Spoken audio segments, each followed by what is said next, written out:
I'm Ginger Dosedel, and my son Michael is an ambassador for Dayton Children's Hospital. I am Michael Dosedel.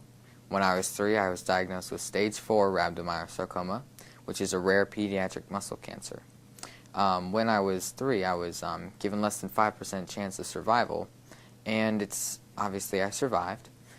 And it's not so much the cancer itself that causes me to have the conditions I do, but rather it is the radiation and chemotherapy damage to my body that causes me to need so many orthopedic surgeries. To date, I have had 38 or 39, and I'm going in for another in a week. My husband is military. We're a military family, so Mike's actually been treated in 9 children's hospitals across the country. Military hospitals as well, but of the children's hospitals, he's been treated in 9, from California to D.C. and Minnesota to Texas. I am here to give a voice to all the children who are not able to represent themselves because they are not able to vote due to their age. And also let the legislators get to know a face to represent the children.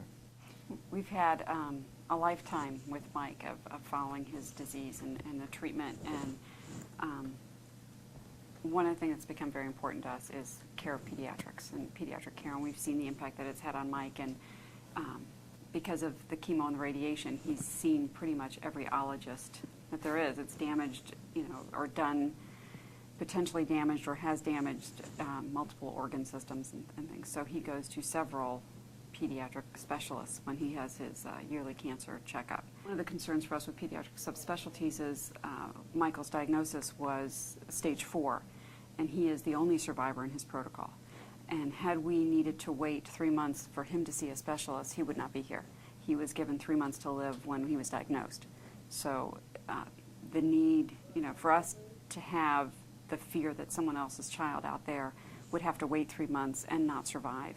It's just kind of horrifying when you see, even at his stage, how much he's gone through in his life.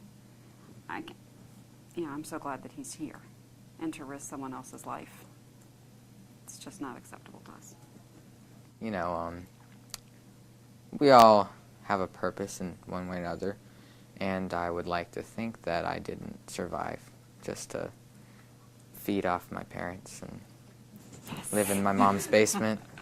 Yeah, not so much.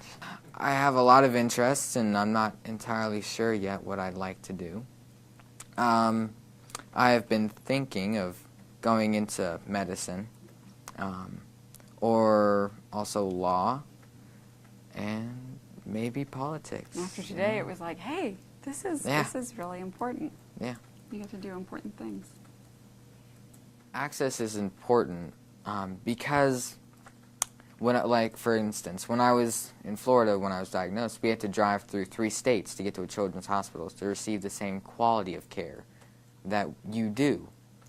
At children's hospitals, the environment is more suited for children.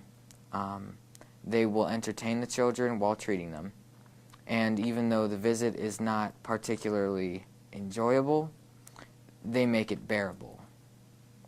So access to a children's hospital is really vital, because if you go to an adult's hospital, they do not have the same environment, and for children that is really part of the healing process.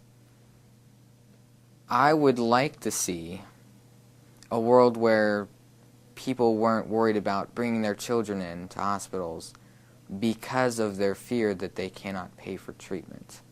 And because that is such a fear,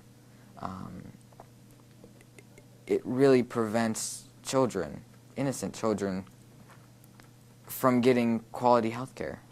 So in an ideal world, I would definitely say just parents free from worrying over their health care would be fantastic.